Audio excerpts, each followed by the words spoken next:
T-minus 30 seconds.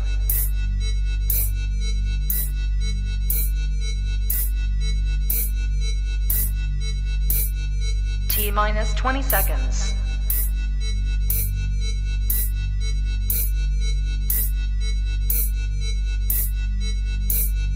10, 9, 8, 7, 6, 5, 4, 3, 2, 1, 0.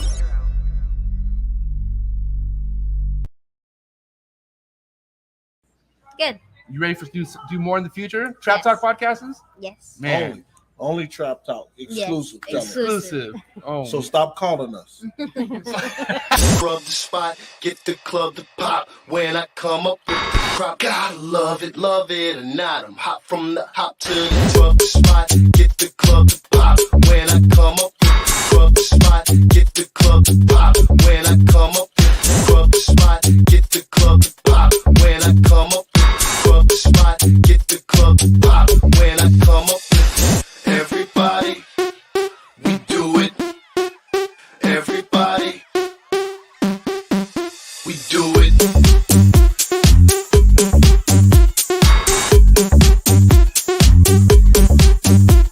Do it. Do it. Do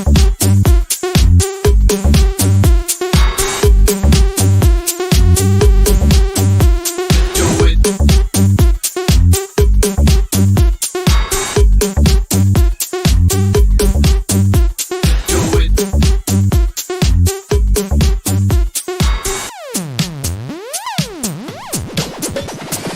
Rub the spot, get the club to pop. When I come up with the rub the spot, get the club to pop. When I come up with the rub the spot, get the club to pop. When I come up with the rub the spot, get the club to pop. When I come up. Tapped into the coolest reptile podcast in the world, live and direct from NARBC Tinley. We have a veteran. Oh, for sure. We have a veteran sitting right next to me, and he's actually pulled away from his table. So we're going to just kind of keep these intros short and get straight to the point. Derek DeMeyer, how you doing, buddy? Doing awesome. Thank you for sitting here with me and all the trappers, everyone who wishes to be here. They thank you. But how's the show going so far? Don't go lightly. How's everything going right now for you? Good. The show's fine. We're not moving the volume of animals that I typically expect from Tinley, but financially it's going very well. So like the high end stuff is moving pretty well. Okay. So yeah, it's going good. It's been a lot of fun. Now, when you say the lower end stuff, is that a concern for you when it comes to your next season as far as the amount of production you're doing? Like, do you feel like there's going to be a certain point where you're going to not want to do as much, or do you feel like at the end of the day these snakes will sell and it's just kind of just a matter of time?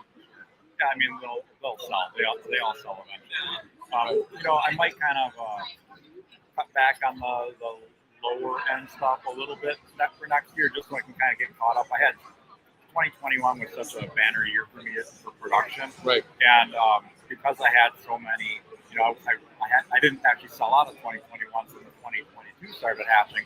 So they're all kind of building up right now.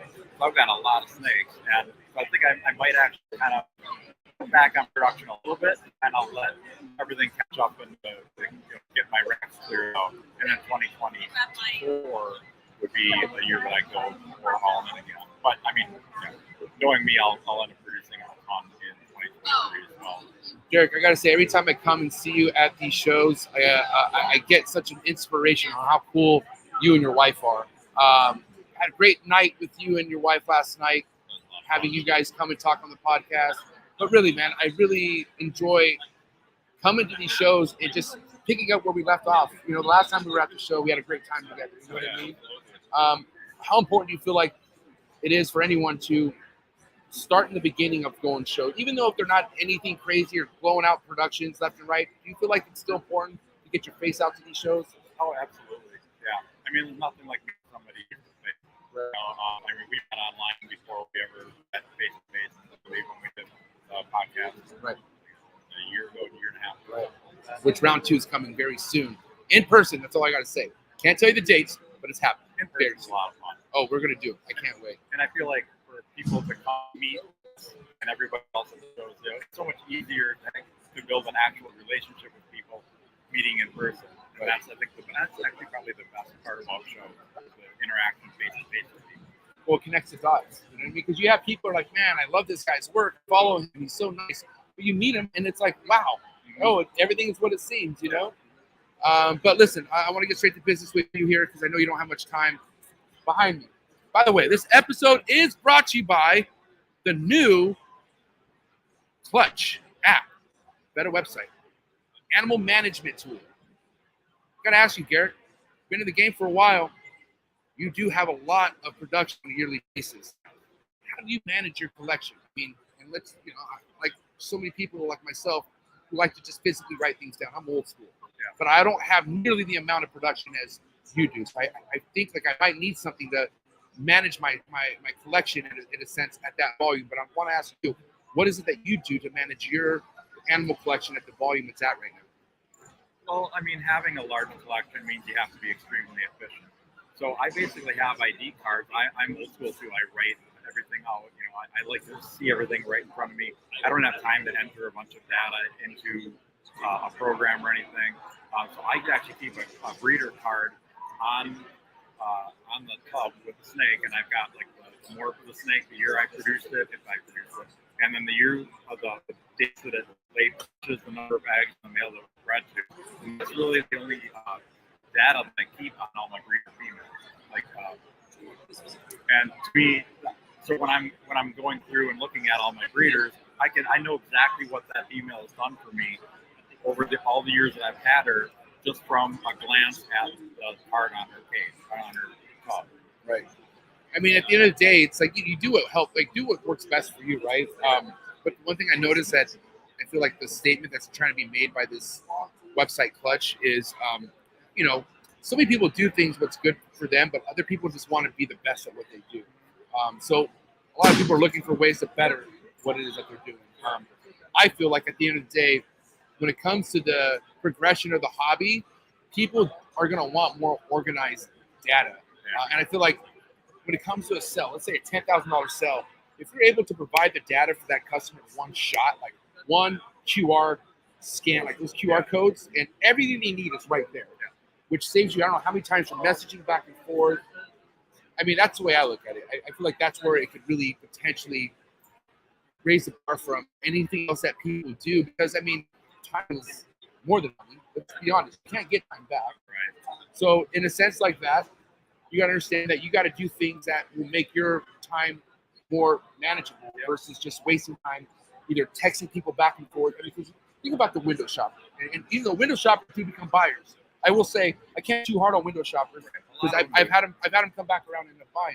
But think about people who always have questions. Yeah. And if you provide a piece of document, which is digital, obviously, with the pairings, how many snakes did you get last year, whatever it is that you need. Because you got to understand, it comes from buying a baby to buying a proven breeder. Now let's talk about if you want to buy a proven snake from somebody. What if you had all their history, what they've bred, what they've done, right there, ready to go for you? You know what I mean? And that's kind of what I do with my cards. Like I have some proven breeders here at the show, and I brought their production cards with me to give to the customers when they buy them. Right. But yeah, if you could do that all digitally, you know, I think that'd be great. Right. Now, let me ask you this: since you know you have somebody working for you right now, younger guy, right? Does he have a snake collection, or is he solely just working for you? No, he has a small collection. Right. Now, let me ask you this: if somebody was to start freshly into an industry like we have today, with all these stuff that's, you know, other than this app, there's other stuff that people can utilize, like sensor pushes, you know, and stuff like that.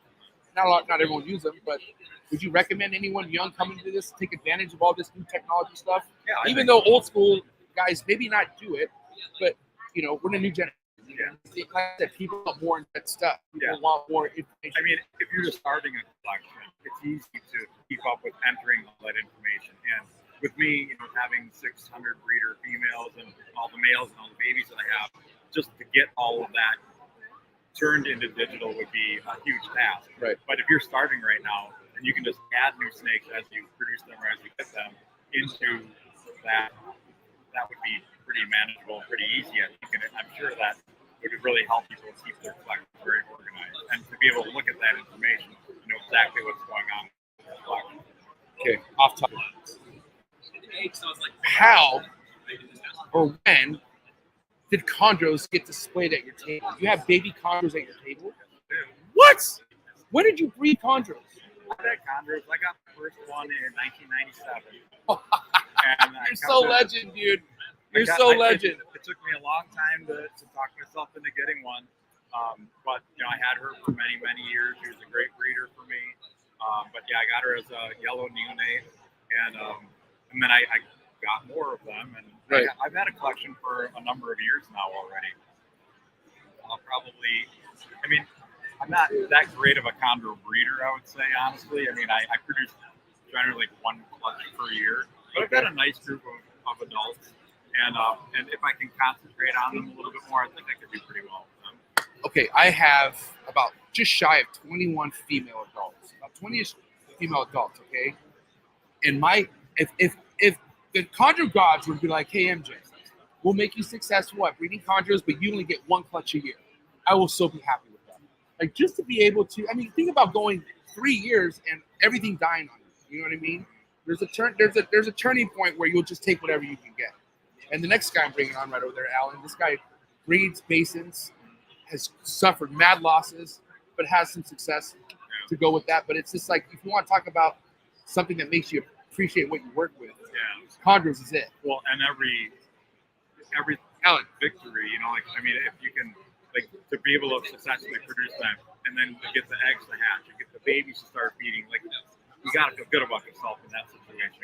Chondros are not easy compared to ball pythons. They're very difficult. They're easy to keep, I feel, but they're, it's the whole incubation and the hatching and getting the babies to eat. That's definitely a challenge. And you said you have 21 females. About 21 females. If you ever had all those go in 1 year, you would lose your mind trying to keep up with those babies.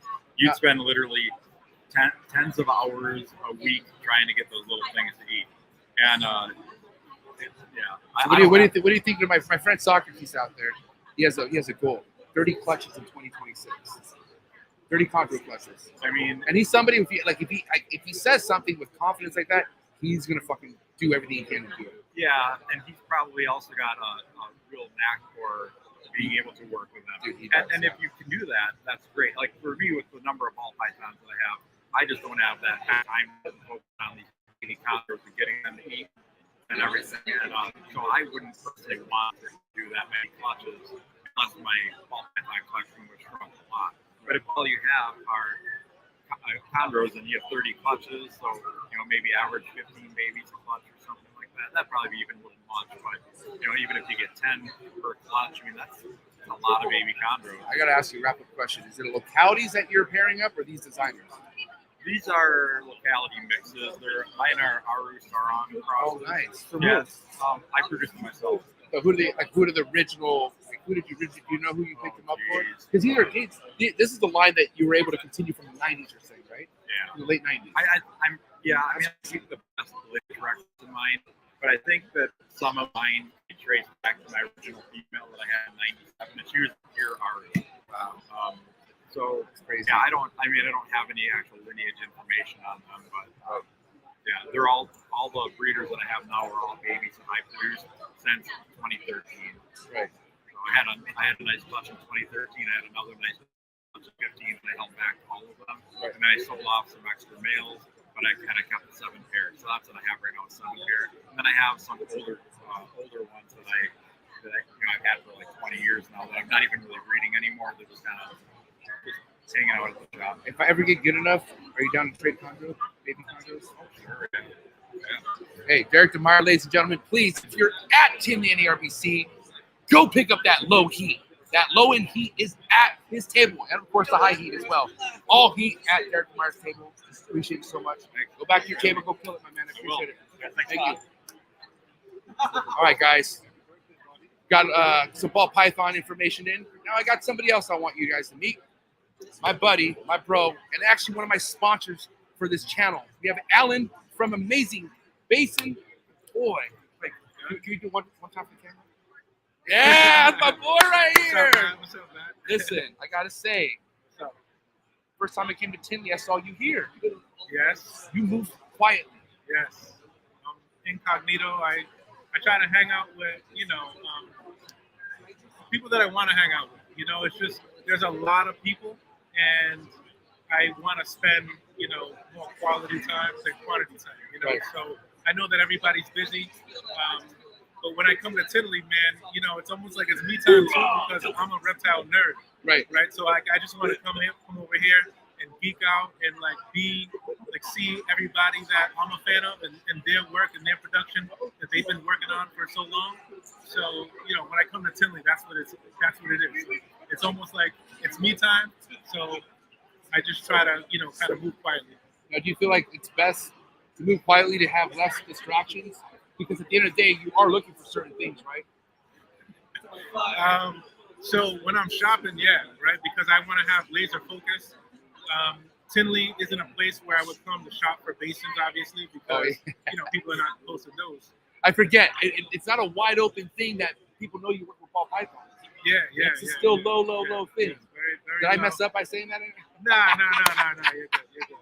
So, because I don't have anything available, so I don't. Right. I don't post, and then we don't really post much because we're still, trying to figure out where we want to go, because the ball python community is just huge, right? Like, it's just so diverse. There's a lot of things to choose from, and we don't really know where we're going yet. And we're still in the beginning stages where we're trying to figure out, where we want to head as a company, and logos and things like that. And I don't want the distraction of trying to figure out those details. I just want to spend my time more in, planning my future, working with the animals, working with my basins, and I got 2 little kids too, so and a wife. So it's strategic timing. Right. Timing's everything. I was talking to Garrett DeMeyer about how precious time is. Time you can't get back. You can make money back, right? Yeah. Not time. I feel like this app behind this, Clutch, right? What an innovating, revolutionary app for people who want to become better at what they do, right? Yeah. With you working with basins, and I would say, what made me want to start taking notes were the arboreals. I would mark down locks on ball pythons, but the stuff that we're playing with, it could be no joke, especially when it comes to parents, locks. Yeah, I'm a little too soon for that. But but I'm saying, I lost one of my females. So. Listen, it comes after. Losses equal wins, but wins will equal losses, and that's just the way. This is the way it rolls. Now, I want to talk about something that I feel like. How are you going to implement something that's on its way to take off? And what I mean is your ball python game, right? And I know the basics is what the basics are too, but we really can't predict what the future holds for your basic production. So let's just say the basic production were to turn a route where you are having stuff available for sale, to where you should be taking some sort of traction of what's leaving and what's going. Yeah. How do you feel about having 2 of those being implemented into an app like this? So I just got to see the demo of the app, and it's something that I feel like the hobby needs. It definitely needs it, and it's a way that as a keeper you could organize yourself, because you're integrating a lot of different parts of being a breeder, keeper, seller, and also being a buyer, right? So what I like most is I can click on a certain breeder, say an actual person breeder, and then I can see what kind of animals they have available. I can click on that, and then what I can do is I can backtrack and look at the parents, and maybe look at the parents' parents. Right. So for an arboreal keeper, being in emeralds, but also a lot of the green shoe python guys, seeing the family tree is really important. Like seeing the lineage, and the fact that you could see everything laid out on the website and you could share it with other people means that you no longer have to memorize all these different litters, who the litter mates are. It's really easy to track and trace, and you can update it in real time. And I honestly, it's a huge asset to any breeder for sure. My biggest thing is that you got to understand how much back and forth you deal with almost any customer. And what I mean, even a recurring customer, respect, they spend money with you. So if they got questions, you want to be there, right? But we also got lives too, right? Yeah. So they might have an important question that might be the determining factor of them buying that snake. Sure. And timing's everything too. If they feel that way, I'm not to say I'm trying to sound salesy, but there's times where you need to answer these people's questions. Now with this, I feel like everyone's questions can be answered in one QR code. Like one scan could show you everything what they have going on, which saves how much time for you having to go back and forth, asking these questions. Well, she laid last year. How many did she lay? Go look. Go find all that. How many slugs did she have? We're like, what did she hit? How many of these did she hit last year? Or whatever, People have so many questions. Then we're not even talking about the genetic skin testing. Like, wow. You know what I'm saying? So, I mean, I don't know. Like, at the end of the day, like, you're a family man. You got a 9 to 5, and you have your passion projects. But you got to admit, man, you're dabbling into something that can take off. The ball python game, it could put you in a situation where you got people to talk to. Like, people are there waiting to go. You know what I mean? And that's what's so useful about this tool. Like you said, it's going to answer a lot of those questions that people already have. And from what I've heard, later on you'll also be able to sell your animals with confidence, because everyone's going to know where that animal came from. So your next customer is probably going to have the same questions that your current customer has, right? And at that point, maybe there's going to be some type of way where like the snake comes with, or an animal comes with, like an NFT or something like that, so that when, let's say, the snake moved out of my collection and moved to somebody else's, and then to somebody else's, they still have access to all of that history, and nothing gets lost, and also nothing gets confused either, or kind of lied about, because I've been in the hobby for a long time. And back in the day, the way you would buy a head was it would usually come with like some type of like certification, and that might be just a piece of paper that says heterozygous, and sometimes those papers get lost or whatever, or sometimes people lie and say that I got such and such animal from someone else. Well, now here's like all of the records, the actual records, and people can easily ID and confirm that. So, man, it's really innovative. That being said, how do you feel overall the direction your ball python foundation is going? What I mean by that, like the stuff you're holding back. I mean, are things leading up to where they should be as far as what you're doing so far? Yes. So it's going better than expected. We got lucky. This was only like a trial year. I used to breed ball pythons years ago. My brother bred ball pythons years ago as well. But we did it like on a really, really small scale. But now, that we've seen how the hobby's grown, and we want to invest in the hobby more, and we like the direction that it's going in. These tools like this make it so much more easier, and it's going to be easier to network with prospective buyers, because now they can join waiting lists and pick out, exactly what they're looking for. And then, as far as my own experience is concerned, like as you upload your inventory, you could see, what babies you have, at all times, right? You just got to log into the program, and then it will help you make a decision whether, you can afford to sell a holdback, or something that you have to hold back, and it's definitely not, available to anybody. I feel like at the end of the day, people have standards, and people want to show what those standards are. Like, if you want to take an example, whenever you come to a reptile show, you see Justin. He has some of the nicest background drops. He has everything looks like, wow, I got to go to that table. And nothing against somebody who just has a tablecloth and deli cup. You can do your thing. Some people want to look like the real deal. And I feel like this app is for people who want to be the real deal. Yeah, it's equal playing field for sure, right? The interface and the way everything rolls out, makes, almost everybody at an equal playing field in that regard, right? Because, like you said, sometimes there's like a deli cup, and it could be a really nice animal, but if it's not displayed properly, maybe people overlook it. Maybe people don't even look at the table, just because it's not as professional as some of the other people, the other tables. And as a keeper, you want to show that professionalism. You want to show that you've spent so much time and energy on displaying the animals, because you've already spent a lot of time, energy, money, and sacrifice on even producing those to begin with. So it's like, why? And I don't want to say, in a bad way, but it's like, why half-ass the show and the presentation when you have a platform that you're able to do that with. I mean, at the end of the day, people,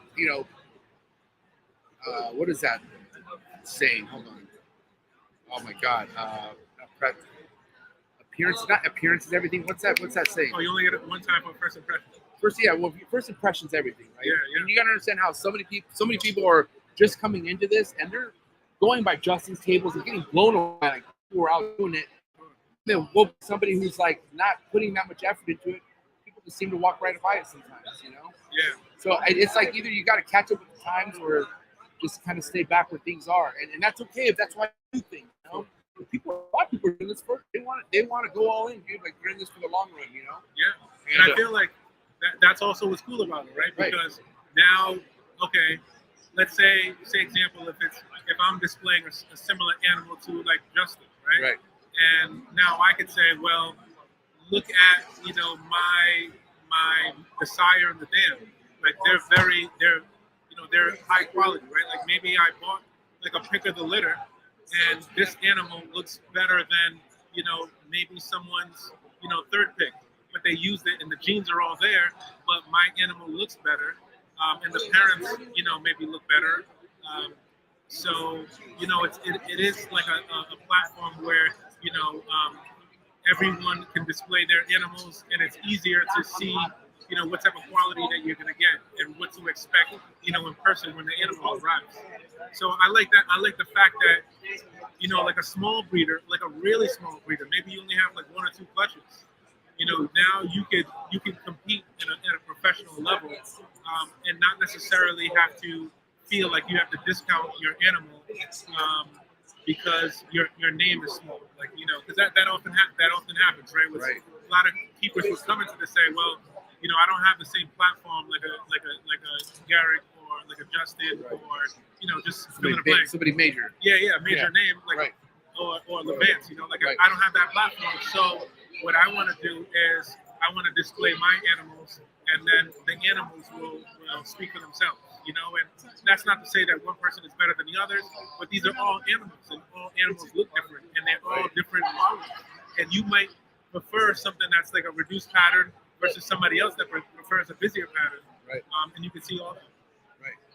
Now, let me ask you this. Overall, with how things have been, and I know you're not somebody to like go to reptile super shows and whatnot, but from what you've seen shows throughout the last handful of years that you've been going, what do you feel like the direction's going with these shows? You got some people who are freaked out about this animal permit thing, that they feel like this is going to be the end, the close end to animal sales being at a show. But for you, somebody who's been to the game as long as you have, and you've been coming to shows, what's your kind of insight on that? Like, what do you think about that?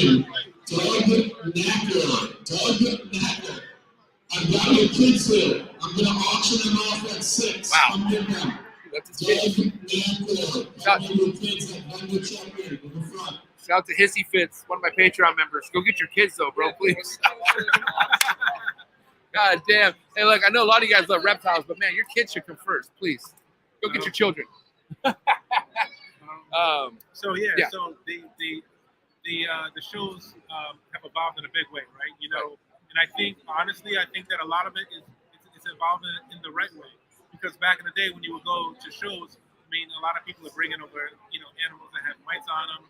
A lot of them are turning inside of the tubs. So it wasn't a rare occurrence when you could walk down and you could see, like, yo, dude, there's a dead snake on table 4. You know what I'm saying? Right. So now that there are, permits required, there's health certificates required, I feel like people are going to bring quality animals. And I think that's what the public needs to see. And as far as, the evolution of the hobby, I think that it's important that we, take a responsibility into where like the hobby's gonna go, or we'll all be doomed, right? Because if more and more people start, being reckless with their animals, then lawmakers are gonna come down, and you don't want them to kind of police us when we could have policed ourselves from the beginning.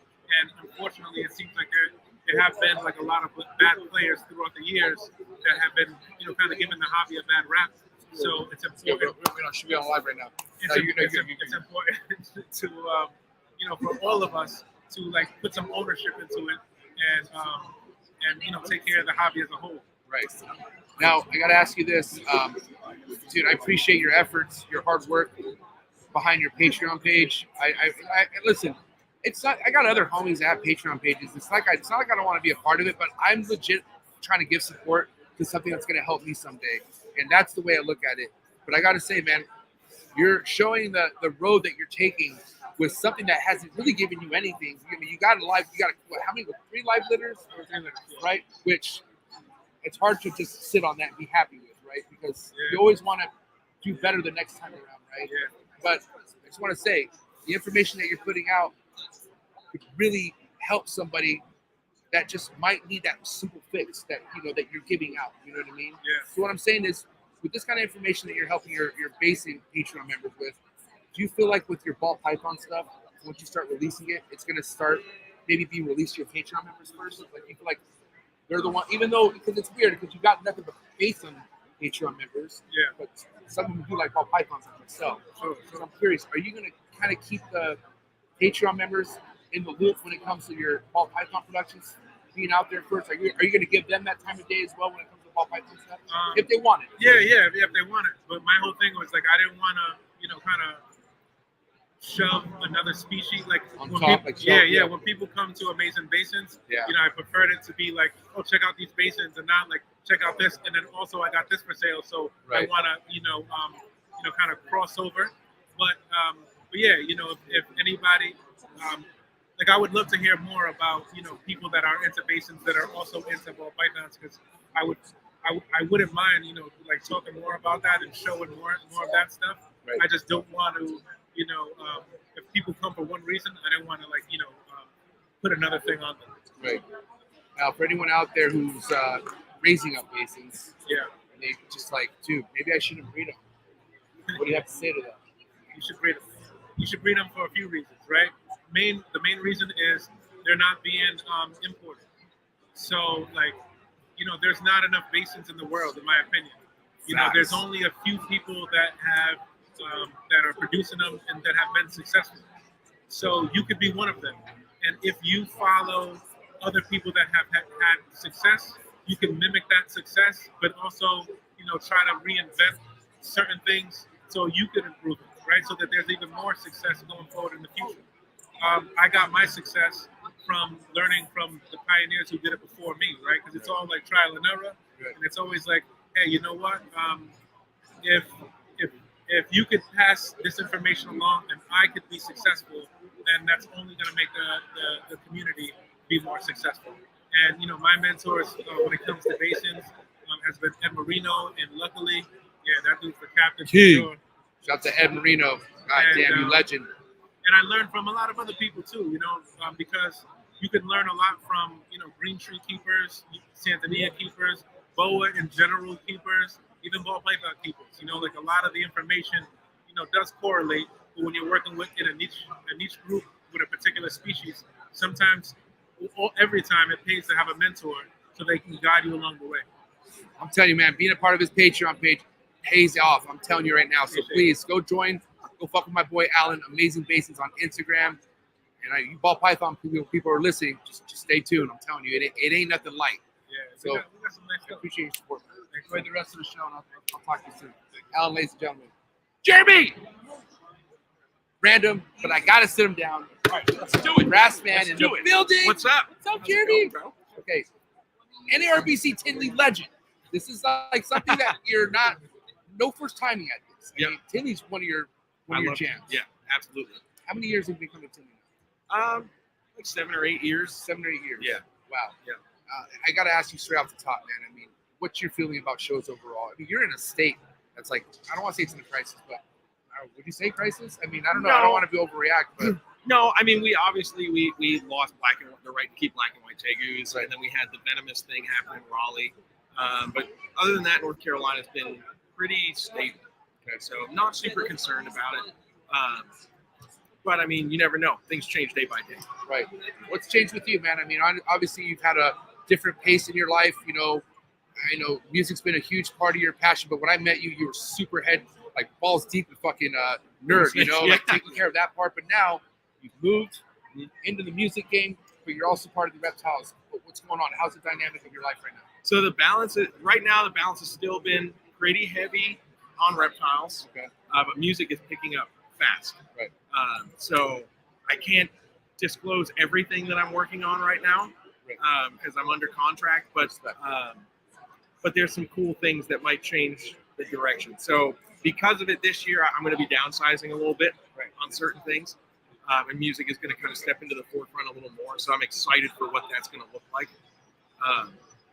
But yeah, I mean, I'll always have snakes and I'll always have a trumpet. So, you know, no disrespect, bro, but like I didn't notice the kind of shit you're producing until you left Nerd. Like your ball python stuff is like really like starting to blossom right now. Thank you, man. Yeah, it's taken its time, like everything should.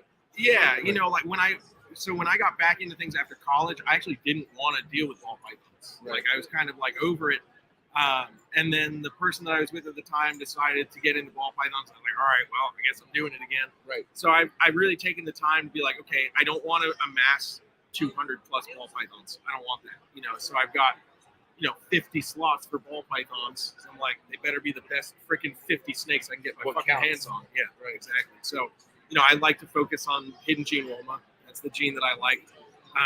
So the big thing for me this year was I hit the hidden gene Roma, black pastel, NG clown, and that I was like, sweet. Like that made the season for me. There was a time where the hidden gene Roma was like, oh yikes, stay away from it, because like there were so many things of like things are being proven to like, well, what does this mean and whatnot. But here we are, stages later. And this is why you should kind of hunker down and hold down to what you're passionate about. Right? Yeah. Hidden gene Roma's making a comeback slowly but surely. Same thing I'm seeing happen now with like pinstripe. Yeah, pinstripe kind of died out, and then I've been looking at tables. A lot of people have like the pin clowns and stuff, and they're like, yeah, pinstripe was bad, but with clown, I'm like that. So it's like, don't write it off, man. You can't. Don't write it off. As far as writing stuff off, where are you going to try to keep the animals at? I mean, you don't know what the future holds with your music, right? But things could really take off that route. Are you always going to try to keep things manageable with the reptiles, like just in case you're in a position where you might not be home a lot or something like that? Yeah, I mean, my biggest thing has always been I don't want a collection that's so large I can't manage it myself. Right. That's always been my rule of thumb. So that's a problem in the industry, unfortunately. Like people are like, they don't want to give it up, but the shit's getting neglected. Exactly. I mean? Yeah. So I never want to get to that point. So I feel like even if music does start to take a higher priority in life, I'll downsize. But I'll downsize to where it's still manageable for me to do. And luckily, especially where I'm at now in North Carolina, I have a network of people, Rob's 2 hours away, so I can call him and be like, hey man, here's some money, for gas and shit for traveling out, can you just make sure my shit's clean and throw some food in, so I don't want to be in a situation where I've got to pawn off a burden onto somebody, you know what I mean?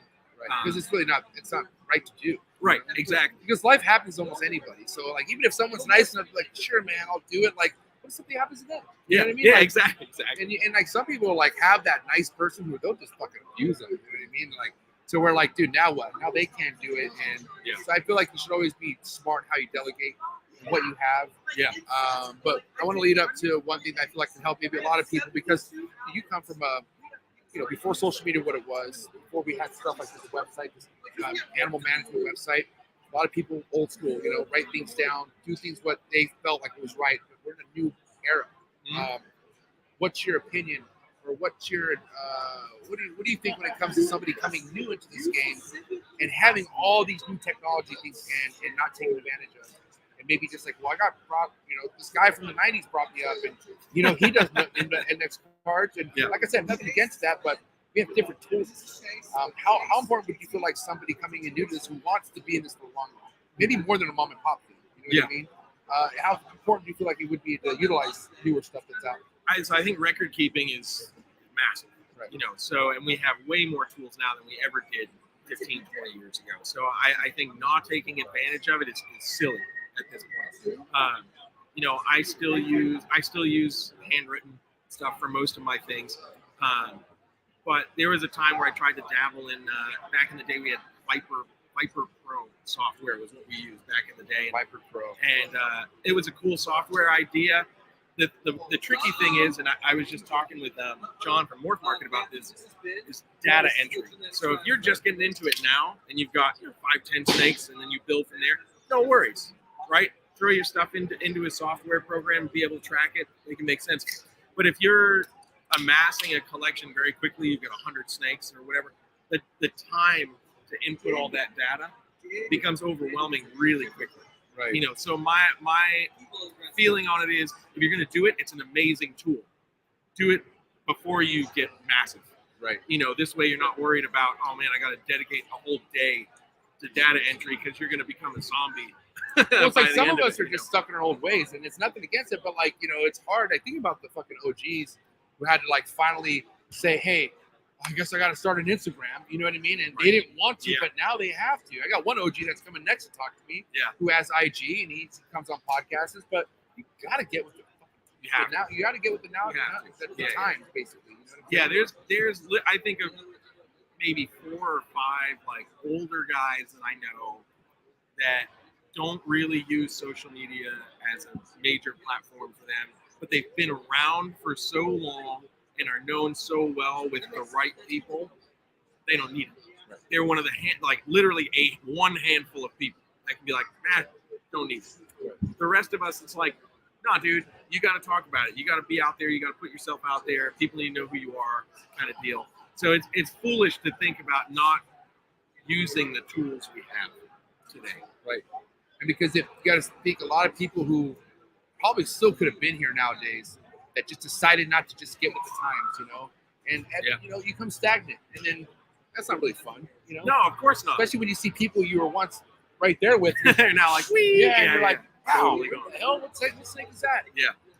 But yeah, Jeremy, I want to say before we, you know, sign you off here, shout out to USARK. Yes. You're a passionate representative of USARK. Yeah, I want to say I appreciate everything you've done in all your lives. You know, supporting others in USARK. Today, we probably had at least another 1,000 new keepers coming to this game in the last month. Don't know what the fuck USARK is. Yeah. What do you have to say to anyone out there who's saying, well, what is USARK and why should I support it? So I think the easiest thing to say, man, is without USARK, you wouldn't be getting into the industry right now. That's the reality, man. It's like if we didn't have USARK, we would have lost the ability to do this a long time ago.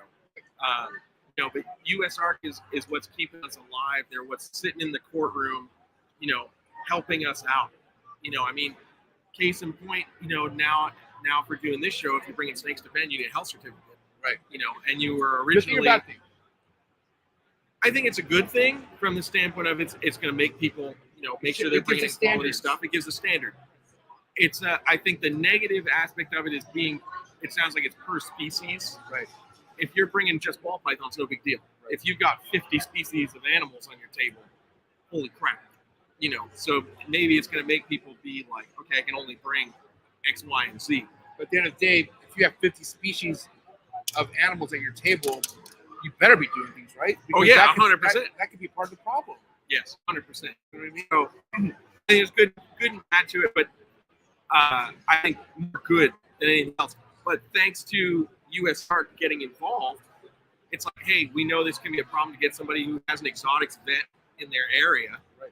So USARK got involved and was like, hey, we're going to make sure there's a vet on site to be able to do it when you're here. 100%. You know, that's the kind of stuff that USARK is doing for us. You know, they're the ones, even if you're dealing with a city issue or a county issue, they're still getting involved. Nobody's too small, and of course, nobody's too big. Right. You know, that's what USARK is doing for us. So literally, easiest thing to tell you is if you don't know what USARK is and you're just getting into the industry now, you wouldn't be here if it wasn't for USARK. What are you, born in a barn, man? Okay, shout out to the farm babies. Yeah, no shit. Oh my God, there's two heads. All right, bro. Jeremy, appreciate you so much. Grassman Reptiles on Instagram, and don't sleep on his ball python game. Multi-species breeder right here. I gotta say, man, respect. Thank you, man. Thank Appreciate you, bro. Talk to you soon. Yes, sir. Appreciate you, Jeremy. Absolutely. Garrett Arnold. All right, guys. Here we are. Right We're now? getting very marketing right now. Yes. Fresh haircuts, guys. Literally, a haircut 8 minutes ago.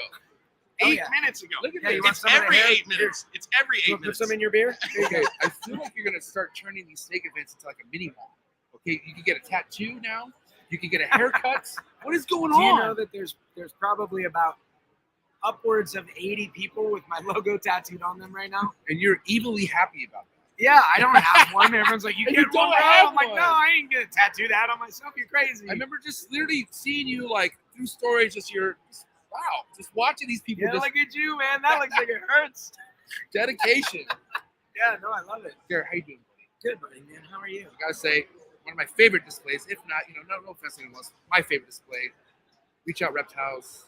Love your guys' just the image, man. I gotta say, it's leading a damn statement when it comes to coming to these shows. I love it. Can I give you so you actually kind of nailed it when you said making a mini mall, which seems to devalue it. Right. But if you think about it, like those of us who are in the industry, we do things a certain way, we expect things a certain way, and then the more like industry specific we make ourselves, the harder the buy-in for someone else to get in. Right.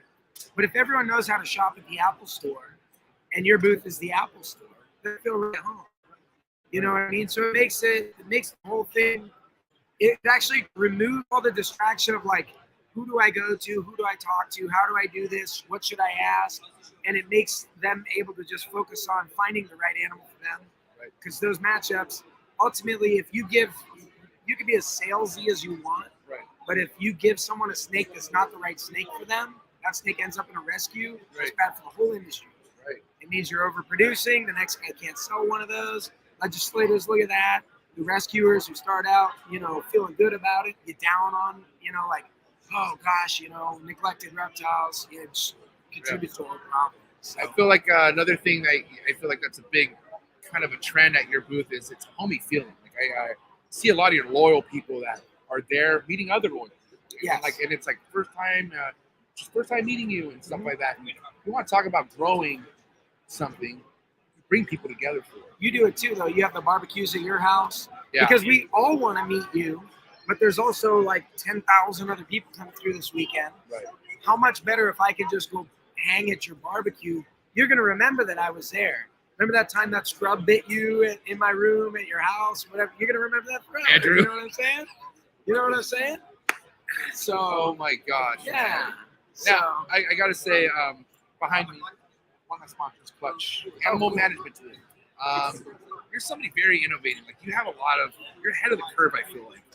But what have you done personally that you felt that's helped you manage your animals? And maybe not up to this point, but let's just say before you even reach out to what it was, what was the best way for you to kind of manage the animals that you were producing, the babies that were going? I mean, Are you talking about like tracking systems like tracking Clutch? system, like maybe was it just cue cards or no Yeah, cards yeah, or something like right. that? But Yeah, like, I I mean, got you. you obviously come from an era where there's none of this was around. You know what I mean?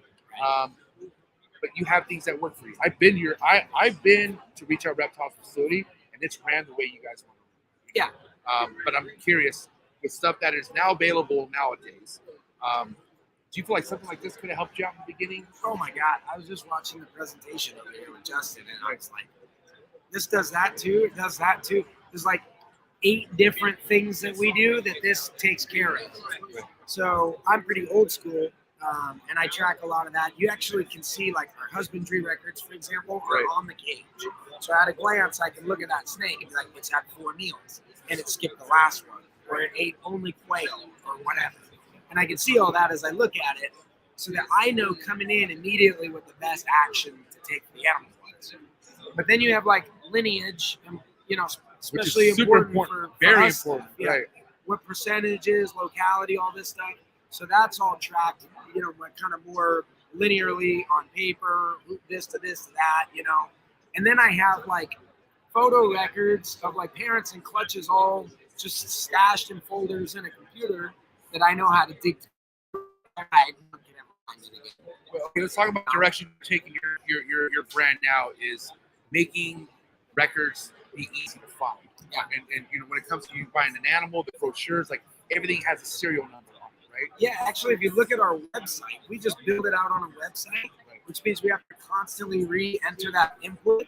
But it actually kind of looks like what I'm seeing clutches looking like there, where here's the mom, here's the dad, here's all the information, here's all the babies. And we've been working on, if you click on the mom of a clutch, it'll show you their mom and dad. Right. That was a feature that we are like, oh, we're going to build that in. You know what I'm saying? Right. but yeah, honestly, like his thing does that and all the stuff plus everything else. It's like I might as well just. This is going to be a game changer. I mean, especially for people who are like literally trying to follow footsteps that you lay down in the Super Dwarf game. And what I mean, like, it's really hard to question your work because how much stuff you put in. Like, people go to you because they know they're going to get what they pay for. Right. For the new person, not so easy. Especially if you're like not coming to shows. Like, let's say you got Garrett Hartle stuff, right? You're only going to reach out to his people who follow him, right? But what are you doing to build your own following? You know, and I feel like people need documentation. They need to make it easier for somebody to be like, what's the background of this thing? Yes. And here's a QR scan. Well, here's the other thing too is that, you know, I think the guys from Morelia Podcast Radio say it really well when they're like, hey, you vote with your dollar, who stays and who goes in the industry. Right. You like the way that guy does something, buy his animal. If you don't like what that guy does, don't buy his animal. That act alone will drive people out that you don't like and force other people to evolve into what you appreciate about your industry. Right. So the cool thing is, they hate your guts because there's too much bad blood or drama between us. You have an additional Karampa female that's going to add valuable genetic diversity. It's not her fault that that's from you, right? And so what's kind of cool is that this sounds really bad, I don't want to support you because I hate your guts. I'm picking on you because you know I love you. Right. But now it's not your snake's fault that did that, and that can actually contribute to my program over here, whatever. And something like this that is open to the industry, that's the biggest thing, is that, yeah, you're right. You don't have to go to Reach Out Reptiles website to get it. You know, Theron Lance just had like a jam clutch that hatched off of one of ours. I saw that, right. Right, yeah. So you can buy our bloodlines from him right there. And that was such a unique breeding that everyone knew it came from us. But wouldn't it be cool if he was on this and I was on this, and you could log in on his, and he's like, boom, there's the parents over at Reach Out, and here's the mom, she came from somewhere else, and you can track back through Reach Out as far as you want to go, or the other way as far as you want to go, and find out what's going on. Okay, speaking of directions on where to go, I'm very, can't blame Andrew for this, but I'm very like super dwarf to super dwarf only. I don't want none of that dwarf crap. That's crap, but excuse me, I'm just saying I don't want to put dwarf to my super dwarf stuff. But at the end of the day, like I'm only thinking because I'm thinking small. Yeah. But I feel like that's the whole labeling thing can be confusing. I mean, there's dwarfs out there that aren't really that big either. Like it's just weird. Yeah. What would be one locality you feel like would be like not a bad idea if you want to throw that dwarf blood into your pure platinum or like a pure SD that you have? Sure. Well, I mean, they all have something different to offer. So if you look at it more as the super dwarf or the dwarf, you know, they come from this island chain, and like Jampayas are always dwarf. Right. If it was imported and it's 6 feet, or it was imported it's 12 feet, you know what I mean? It's called a dwarf. Right? Because it's from Jampaya. Okay. So almost forget about the dwarf or super dwarf side. Just call it, know that it's a Jampaya, and realize that Jampayas have thinner, kind of like coffin-shaped heads. They have a really refined, reduced dorsal pattern, high silver content. So if I'm doing like Platinum Anery project, I'm going to want Jamp in there because it's going to make everything look better. Enhanced. It's like an enhancing gene. Right. Or Slayer does the opposite. Lemon yellows, bold blacks. So maybe I want some Slayer, the most metal of all retic localities, but they're big. Right. They're dwarfs, but they're big dwarfs.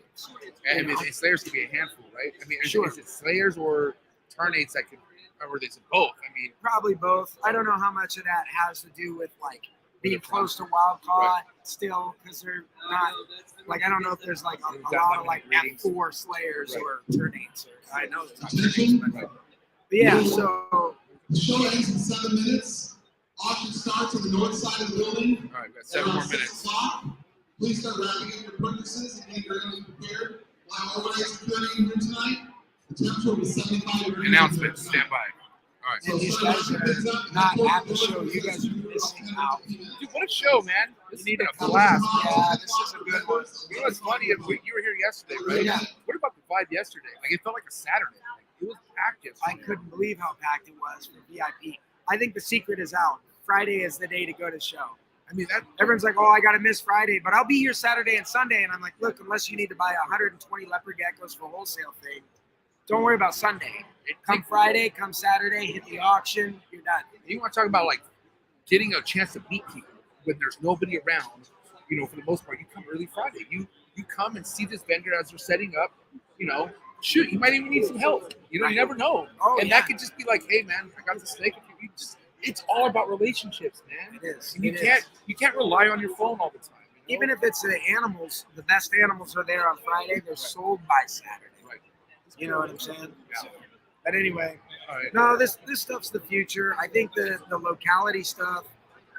If people can finally just stop arguing about things and look at the animals and what's happening, like what's actually happening, right. you know, let's just about can we take it back to the animals here? Yes, come on, like, you know, like this is what makes them small. So, you know, if you want to add some Slayer and get that color, you know, blend the stuff. It's all designer. It's truly the domestication of reptiles.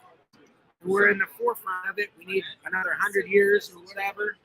Like, can you imagine the reptile industry in 100 years? I mean, it could be scary though too. Like, Maybe. Like, shit. I don't know. Yeah, time will tell. It depends on who you vote for with your dollar, I guess. And supporting USARK. Yes. Well, yeah, that's a given. By the way, I want to give you mad props on launching the USARK YouTube. Oh, I mean, you want to talk about an easier way for people to be on top of current events and stuff like that. Amazing idea. You mind if I shout it out? No, 100%. Yeah. Guys, please subscribe. My one ask, subscribe to USARK. It's their own YouTube channel.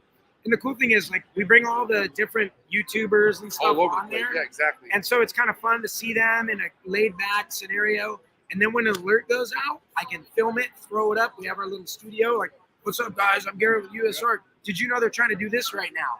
Click this link. Hit that button. Talk to this senator, and you're done. It spreads. Yeah. So it's really important. But we need a large number of subscribers. Yeah, please so subscribe. that it looks legit. I actually have the link to that in the description below. So please go down, subscribe. Here at Harlow, ladies and gentlemen, somebody that is so worth coming and hanging out with. Because I'm telling you, even if you're not a super dwarf, go hang out with them. You'll be into super dwarfs. It's that quick. Or dwarfs, or ticks in general. Anybody that loves what they're doing are the people I want to hang out with. Respect. If you're like mad into blue tongue skinks and I think they look like a turd with legs, but you're geeking it, which I do, by the way. Right. Sorry, blue tongue skink people. But if you're like super into it, I'm into that conversation. Right. I don't want to hear like, well, I bred these because you have to. So I'm trying to make money, the reptiles. That's boring to me. Right. But if like, dude, blue tongues, come on, man. Can you imagine? Exactly.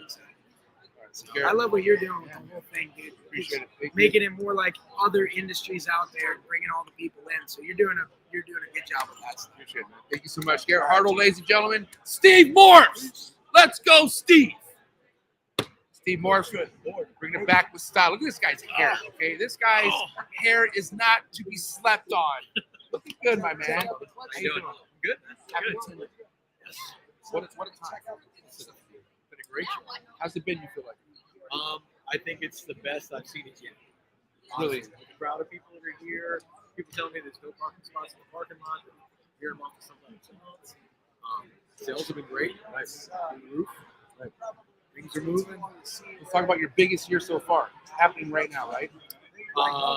Clutch number-wise? No, last year was bigger. Oh, shit. Last year was 190, but we're only at 170 right now, so we'll see where we go. It's still a big jump. You had a big jump from last year, right? I mean, wasn't there a moment that you took on some other stuff? But we did a full like 190 last year, 170 so far this year. So we still have some girls that are still ovulating, still pairing a little bit. Knows where we'll end. I was kind of hoping to stay about 80, but who knows? Steve, you've been around for how many years now? When it comes to you having the standard of you breeding with the Steve Morph stamp on it, how long has that been for?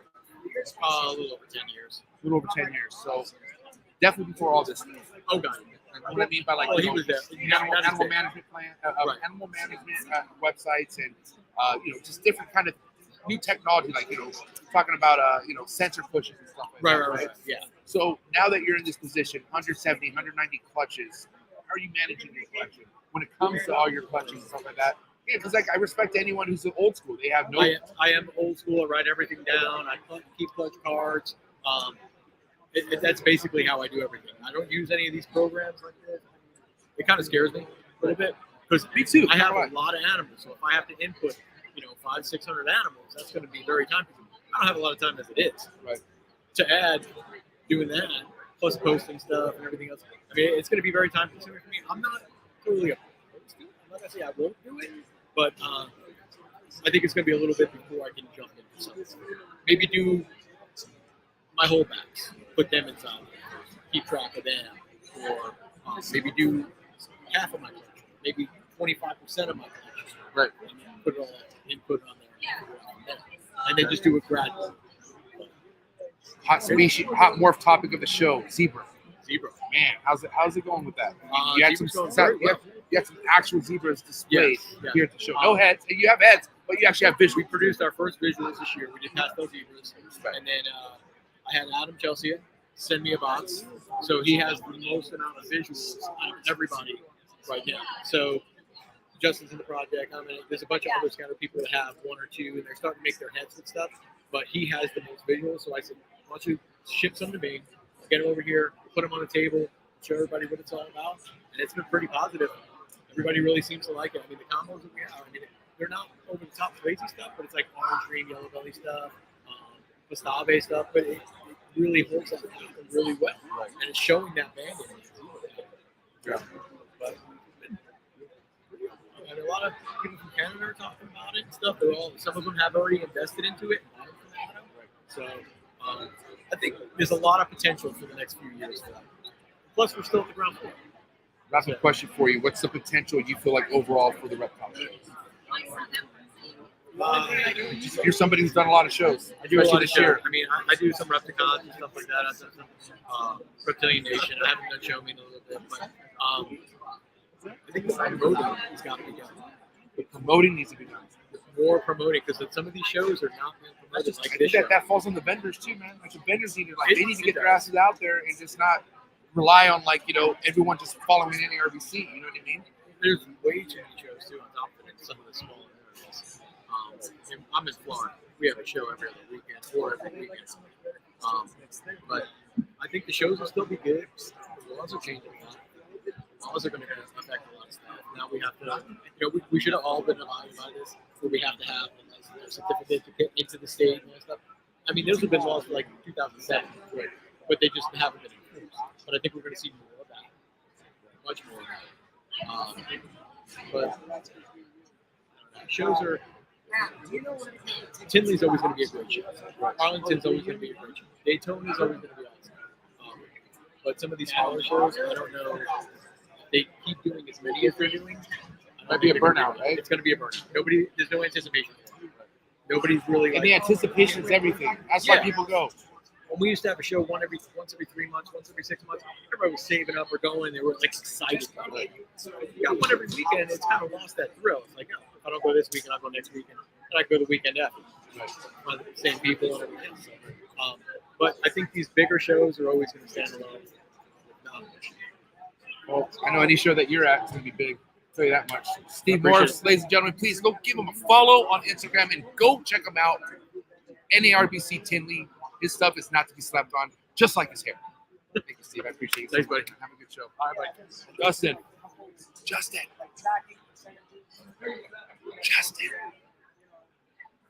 All right, guys. It's time for the main events.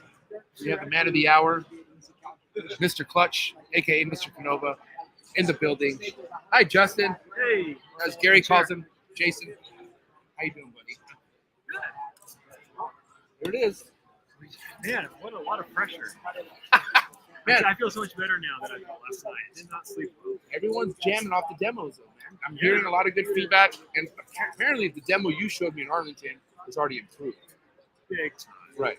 What I showed you was, boy, it was a real rough version. We had scrambling for weeks now. Right. Since for 2 weeks. Right.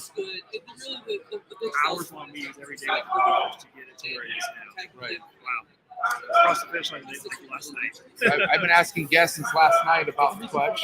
A lot of mixed feelings. I feel like a lot of people who are just getting their feet wet and getting into this are excited for it. Then you have your, the OGs, ones who just stick to index cards, or just like, well, I think it's great, but why would I ever use it? And I'm curious, are you worried about or even trying to convert people who just like to use index cards, or is this going to be like, hey, if it's for you, it's for you. If it's not, it's not. Yeah, I mean, in the end, I built it for myself because this whole thing started with me needing to have software that was keeping up with the times. Everything was getting so complex and crazy, and my brain was like full all the time with all these different ideas and stuff. And then I had team members who had a hard time making decisions because they had to ask me everything. Right, so I thought, how can we make something that keeps track of all this complexity? So we started building the program. In the end, it's maybe not for everyone, and we're not specifically targeting people who are ball python breeders or take it very seriously, which a lot of people don't. Like, I'm not here to tell anyone how they should live their life. Right. It was a hard task, but I think we've done it well, and I think it's going to convert a lot of people. And if it doesn't, then I built it for that, for me. Right. That's okay. I feel like we're in a place where anyone who has some sort of mentorship, like your Patreon members, obviously see a formula that you have and they want to follow it somehow. So by you providing this, I feel like you're just trying to help people who want to be on this kind of level of document keeping. It's a little bit selfish in a way because I'll say this is our industry, ball python specifically, has gotten so complex, right? Everyone quad recessives plus quad incomplete dominant, just stacking and stacking and stacking, and it gets harder and harder to identify, right? In a way, I think the barrier to entry for a new person is more than ever before. Cost and complexity. We don't want people to have to be a rocket scientist in order to be a ball python, right? Clearly, It doesn't take that. Yeah, well, it kind of does if you don't have any help. Because you got to memorize thousands of combos to do it well. Yeah. The only way I'm doing it is because I've been doing it for so many years. So there's no chance I could jump in right now and in 3 or 4 years get up to my own space.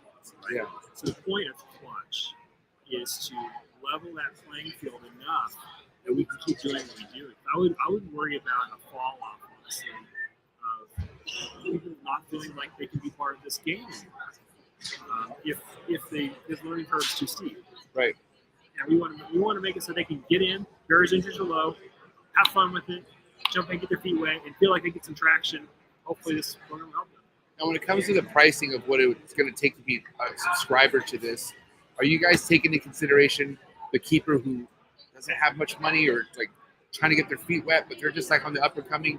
Meaning, is it affordable? Like, do you guys are considering where almost no matter what level you are in this game, you could take advantage of it and try, is what I'm saying.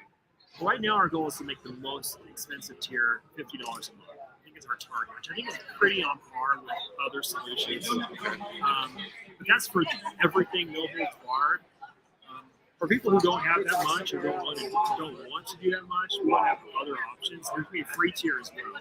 So I think for people who have, a few dozen snakes, they could get in for free and use it for free, and at least decide if it's a good tool for them, and maybe later on. Well, I feel like at the end of the day, I feel like, no pressure on whoever wants to use it. Of course, pressure on you because this is something that you're putting your name on, But I like how you're just like, hey, man, if it works for you, it works for you. This is just to help anyone who wants to. Yeah, and look, in the end, when you have more options, consumers need. Right. Like, because they may decide that they want to use one of these other products, they like it better. Great. And if they like our better, then great. They're the ones who win in the end. So my goal is only to make something that I want, really. I'm selfish. I make the snakes I want, and I sell the rest. I make the program I want, and hopefully they buy it. I have this podcast because I want knowledge. Yeah, see, I'm very selfish because this podcast is for me. That's the path to success for most people. You're going to dig in deep. You got to be passionate, which means you got to do it for you. Nobody else. Yeah. Sure. Well, listen, I gotta say, appreciate you launching this. It takes a lot, man, because I feel like a lot of people are concerned about where this is going to go, because how much energy this could take you away from the baby. You know what I'm saying? So, but I feel like let's get a superpower of the baby someday. There you go, and I like that. Yeah. But I appreciate you having me. Yeah. Get to do my podcast at your booth. But guys, Clutch, go give it a follow. Canova, go give it a follow. My man, Justin Canova, thank you so much. Thanks, MJ. That's a wrap, guys. Please hit that subscribe button, hit that like button, drop a comment. Let me know we liked best out of these NARBC Tinleys, but we got to go. We're all done. Check you next time. See ya. We out. Cheers. Come get me, Mom. I'm done. All right, good job, man.